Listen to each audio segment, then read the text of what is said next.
Muy buenas tardes, estimados estudiantes de la materia IN 34.3 de Ingeniería de Producto. Vamos a hacer un primer ejercicio de lo que es diseños aleatorizados. Y este ejercicio dice lo siguiente. Un estudio de genética con reses consistió en varios machos apareados con grupos separados de hembras. Cuando nacían los terneros se usaban en un estudio de peso hereditarios. En la siguiente tabla se presentan los pesos al nacer de 8 terneros de cada uno de los 5 grupos de apareamiento. Bueno, acá hay una codificación para los 5 toros. Ahí están sus pesos. De cada uno se sacó 8 de sus crías y se les pesó.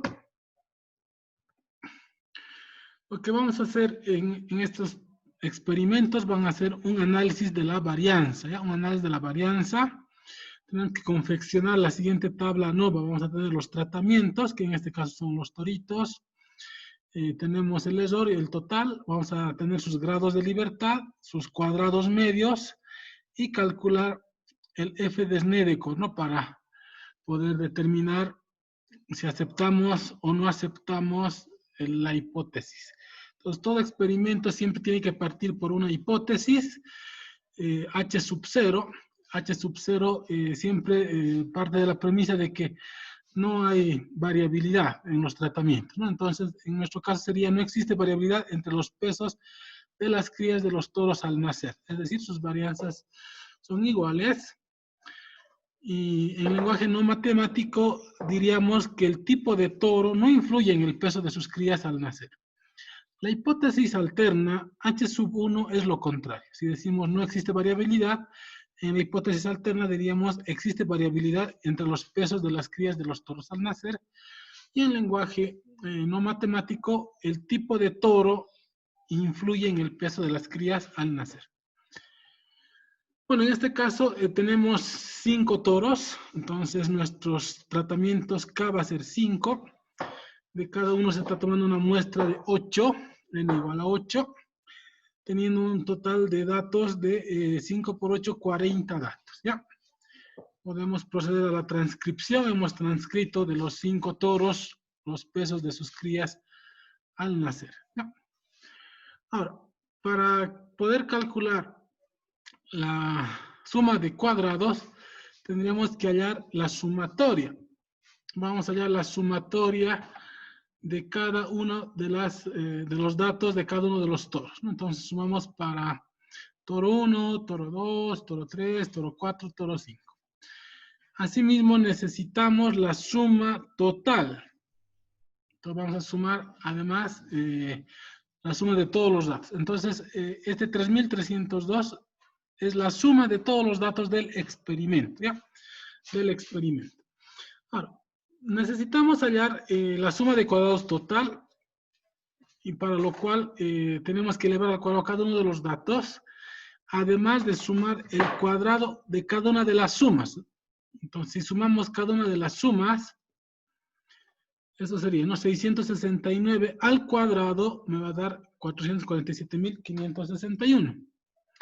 De la misma manera, 780 al cuadrado me va a dar 608.400. Y así para los 5 toros, ¿sí? Para los 5 toros. Bueno, para calcular la suma de cuadrados total, cada uno de los 40 datos tengo que elevarlo al cuadrado. Entonces acá sería el primer valor al cuadrado, el segundo valor al cuadrado, y confecciono esta tabla de cada uno de los valores al cuadrado. Y tengo que sumarlos todos. Entonces tengo dos opciones. Si estoy en una hoja de cálculo, puedo sumar cada una de las filas y al final sumar todos estos, ¿no? De todas maneras, vuelvo a repetir, cada uno de los 40 datos han sido elevados al cuadrado y tengo que hallar la suma de todos ellos. Y ese es el resultado, ¿ya? Es este resultado. Y empiezo a hallar la suma de cuadrados primeramente del total. Entonces, si gustan voy a volver. ¿De dónde sale 294.404, que es esto? La suma de cada uno de los cuadrados. Acá está. Menos este valor, 3.302 al cuadrado. Ese valor sería 10.903.204. dividido entre los 40 datos. ¿Listo? Entonces acá me va a dar 21.824. Eso sería el suma de cuadrados total. Ahora voy a calcular el suma de cuadrados de cada uno de los tratamientos. ¿Ya? Entonces, lo que habíamos indicado. Sumo para los datos de cada toro y lo elevo al cuadrado. Y estos son de los 5 toros. 1, 2, 3, 4, 5. Y el experimento consistió en 8 muestras, ¿no? Una muestra de 8. Lo dividimos entre 8. Entonces, si gustan, lo mostramos otra vez. Acá está, son estos datos, ¿no?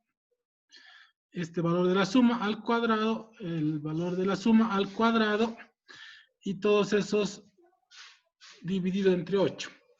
Y restamos el mismo valor que acá, ¿no? La suma del total elevado al cuadrado entre los 40 datos. Entonces sería 5.591,15. Y con esto confeccionamos. La suma de cuadrados del error es la resta del suma de cuadrados total menos el de los tratamientos. Entonces, trasladamos acá. 5.591, acá está. El total, 21.823,9. Bueno, acá está redondeado por si acaso. Restamos. La resta entre el total y el tratamiento me da del error. En este caso, 16.232,75. Grados de libertad del tratamiento. Estoy haciendo 5 toros. 5 menos 1, sus grados de libertad van a ser 4. Luego hacemos del total. Hicimos 40, un experimento de 40 datos. Menos 1, sus grados de libertad serían 39. Los grados de libertad del error es la resta entre 39 menos 4. Sería 35. ¿Cómo se calculan los cuadrados medios? Los cuadrados medios simplemente es dividir la suma de cuadrados entre sus grados de libertad. En este caso, del tratamiento y del error. No necesitamos del total, ¿ya? Entonces dividimos suma de cuadrados del tratamiento entre sus grados de libertad, del error entre sus grados de libertad. Y para hallar el estadístico de prueba, f sub 0, dividimos el cuadrado medio del tratamiento entre el cuadrado medio del error. Y ese valor en este caso nos sale 3,03. Ahora, en una distribución F, puedo hallar yo la probabilidad de que ocurra este valor. La probabilidad de que ocurra este valor, bueno, tenemos que ver con tablas. Buscamos para 3,01 y la probabilidad sale 0,03. Ya sea con el F calculado, comparamos con el F de tablas para aceptar o rechazar la hipótesis nula. O también sea con la probabilidad, ¿ya? Pues de tablas, para generalmente un nivel de confianza de 95%, la confiabilidad del 95% implica un alfa de 1 menos la confiabilidad, sería 0,05, o 5% de error, también lo dicen otros, ¿no? Entonces, para este nivel de confianza, un alfa 0,05, con grados de libertad del tratamiento y grados de libertad del error, siempre, ¿no? 2 grados de libertad necesitamos, y en este caso nos sale 2,64. Esto se toma con cola a de la derecha, por si acaso. ¿Cómo es la cola derecha? Es justamente esto, que el 95% debe estar en el lado izquierdo y el alfa 0,05 debe estar en el lado derecho. Eso se llama cola derecha. Entonces, ubicamos el valor 2,64, que es el de tablas, y ponemos en dónde está ubicado el calculado que hemos tenido nosotros, ¿no? Si ustedes recuerdan, acá nos ha salido 3,01. 3,01 está en el lado derecho, que sería la zona de rechazo, y el otro sería la zona de aceptación, ¿no? Entonces, como el F calculado es mayor al F de tablas, se rechaza H sub 0 y se acepta la hipótesis alterna H sub 1, que dice que el toro sí influye en el peso de las crías al nacer.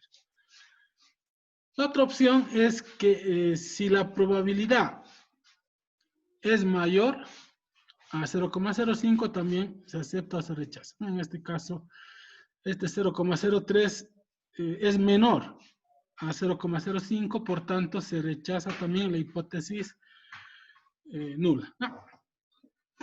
Bueno, eso sería este ejercicio. Muchas gracias, estimados estudiantes. Nos vemos en el siguiente video.